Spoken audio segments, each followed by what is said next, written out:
Hello everyone, welcome to my channel. I am Neha Narang. तो आइए आज की क्लास स्टार्ट करते हैं।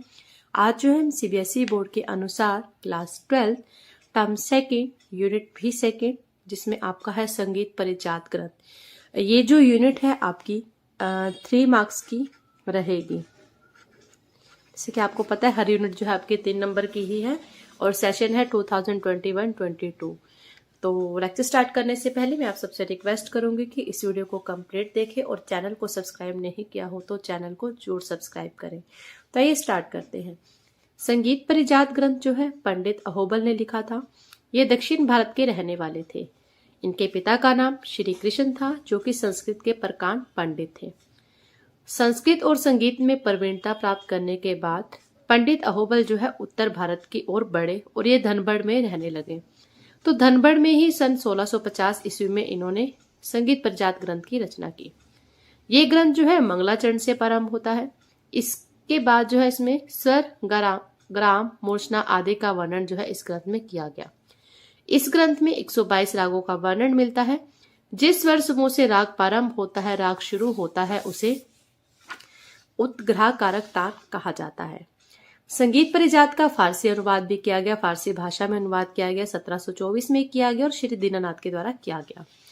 हिंदी अनुवाद जो है श्री कलिंद द्वारा किया गया, 1941 में किया गया। आगे आता है कि संगीत परिजात ग्रंथ की विशेषता, यानी कि इसमें जो जिन जिन चीजों का जो है वर्णन किया गया।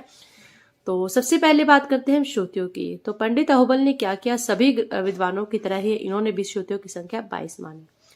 इन्होंने 22 श्रुतियों पर स्वरों की स्थापना की। शुद्ध स्वरों को जो है उनकी अंतिम श्रुति पर जो है स्थापित किया था।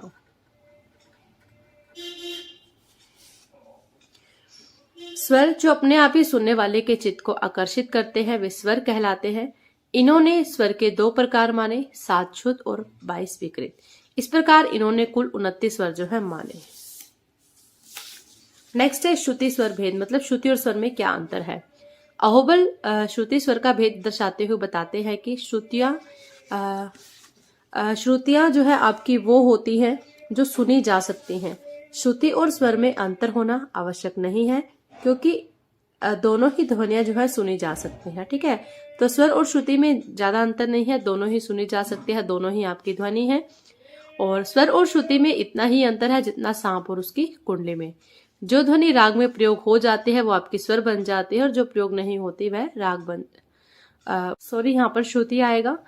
तो जो ध्वनि राग में हम प्रयोग कर लेते हैं वो आपकी स्वर बन जाती है और जो ध्वनि हम राग में प्रयोग नहीं करते वो आपकी श्रुति की श्रुति ही रह जाती है, श्रुति ही बन जाती है वो। ठीक है, तो नेक्स्ट है आपका वीणा के तार पर स्वरों की स्थापना। पंडित अहोबल ऐसे प्रथम ग्रंथकार थे जिन्होंने वीणा की तार की लंबाई के निश्चित विभाग बनाए और अपने शुद्ध और विकृत स्वरों की स्थापना की। सबसे पहले जो वीणा के तार पर स्वरों की स्थापना की गई वो पंडित अहोबल के द्वारा की गई थी। इन्होंने ही जो है सबसे पहले वीणा के तार पर स्वरों की स्थापना की थी। नेक्स्ट है आपका वर्ण। गायन की क्रिया का स्वरों के पद आदि से विस्तार करना जो है आपका वर्ण कहलाता है। वर्ण आपके 4 प्रकार के होते हैं। स्थायी, आरोही, अवरोही, संचारी। वर्ण क्या होता है, आपके स्वर ही होते हैं, लेकिन इसमें स्वरों का ठहराव, स्वरों का ऊपर जाना, नीचे आना, स्वरों का मिश्रण, तो इस तरीके से आपके वर्ण होते हैं। नेक्स्ट है आपका अलंकार। क्रम अनुसार, यानी कि क्रम के अनुसार स्वरों का संदर्भ, संगठन, सुगठन अलंकार कहलाता है। स्वरों का संदर्भ, संगठन, इस सब का मतलब है स्वरों का जो समूह होता है क्रम के अनुसार वो आपका एक अलंकार कहलाता है। नेक्स्ट है आपका मेल। मेल रागों को उत्पन्न करने की शक्ति रखने वाला स्वरों का एकमात्र क्रम था। तो मेल का मतलब वैसे थाट ही होता है और इसका मतलब यही था कि जो रागों को उत्पन्न करने की क्षमता रखता है, शक्ति रखता है, वो आपका थाट और वही ही मेल था उस समय। ठीक है, तो मेल और थाट में सिर्फ एक अंतर जो है वो शब्द का है, मेल और थाट। वास्तव में दोनों चीजें सेम होती हैं। नेक्स्ट है आपका मूर्छना। जब स्वरों का हम आरोह अवरोह करते हैं तो उसे मूर्छना कहते हैं। कैसे, सारे गामा पाधा नी धा पा मा गा रे सा। मूर्छना में एक बात निश्चित होती है कि आपके 7 ही स्वर रहते हैं, ना इससे ज्यादा होंगे ना इससे कम होंगे।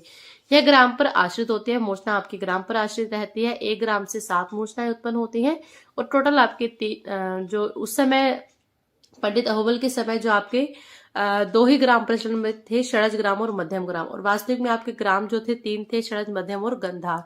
लेकिन अहोबल के समय सिर्फ 2 ही ग्राम जो है प्रचलन में थे, षडज और मध्यम। तो इसलिए दोनों ग्राम से 7 + 7 14 मूर्छनाएं जो है आपकी बनेंगी। नेक्स्ट है आपका ग्राम। स्वरों का समूह जो है ग्राम कहलाता है। ग्राम के 3 प्रकार हैं, षड्ज, मध्यम और गंधार। वादी, संवादी, अनुवादी। वादी क्या होता है? वादी स्वर वो होता है जो स्वर राग में अन्य स्वरों की अपेक्षा अधिक प्रयोग होता है, जो सबसे ज्यादा बार प्रयोग किया जाता है, उन्हें हम वादी स्वर कहते हैं। वादी स्वर से 8 या 12 श्रुतियों के अंतर पर जो स्वर पड़ता है उसे हम संवादी कहते हैं। सीधा सा मतलब है कि जो वादी से कम लेकिन अन्य स्वरों से ज्यादा प्रयोग किया जाए। वादी संवादी के अतिरिक्त जो स्वर राग में लगते हैं अनुवादी स्वर कहलाते हैं। वर्जित होने पर भी जो स्वर राग में प्रयोग हो उन्हें हम क्या कहते हैं? वादी स्वर।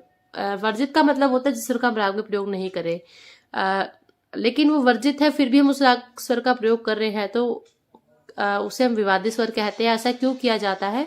सिर्फ एक राग की सुंदरता बढ़ाने के लिए विवादी स्वरों का जो है प्रयोग किया जाता है। नेक्स्ट है आपका राग प्रकरण। लेखक ने 122 रागों का वर्णन जो है अपने ग्रंथ में किया। वह थाटों का भी जो है उल्लेख करता है, पर रागों को उन थाटों के अंतर्गत नहीं रखता। राग विवरण में वह आरोही, अवरोही, ग्रह न्यास आदि का जो है वर्णन करता है। नेक्स्ट है आपका गायन समय। तो संगीत परिजात में अपने समय के प्रचलित रागों के गायन समय का भी वर्णन जो है इसमें किया गया है। जैसे रामकली, तोड़ी जो राग है दिन के प्रथम पहर में गाए जाते हैं। इसमें गायन समय में यह है कि जो उन्होंने राग बताया उनका गायन समय, जो उन्होंने रागों के गायन समय का भी जो है वर्णन किया था कि राग कब गाए बजाए जाएंगे। लास्ट में आता है कि लेखक ने जो कुल आपके 500 श्लोक माने हैं। संगीत परिजात ग्रंथ आधुनिक संगीत से बहुत हद तक एक संबंध रखता है। वास्तव में हम अहुबल की संगीत देन को जो है कभी नहीं भुला सकते। इन्होंने जो है काफी देखा, जैसे आपने पढ़ा कि सब कुछ जो है अपने ग्रंथ में बताया, तो ये लोगों के लिए जो है संगीत के विद्यार्थियों के लिए काफी हेल्पफुल रहा। आगे जो और भी ग्रंथ हमारे बने तो इस ग्रंथ की हेल्प से आगे जो हमारे संगीत के विद्वान थे उनको काफी हेल्पफुल रहा। तो ये जो इनकी देन है हम कभी नहीं भुला पाएंगे। तो ये था हमारा संगीत परिजात ग्रंथ, जो कि इम्पोर्टेंट टॉपिक है और आप लोग इसको जो है बहुत अच्छे से करें। तो थैंक यू। आपको मेरा वीडियो कैसा लगा कमेंट करके जरूर बताइएगा। वीडियो को लाइक शेयर जरूर करें। Thank you.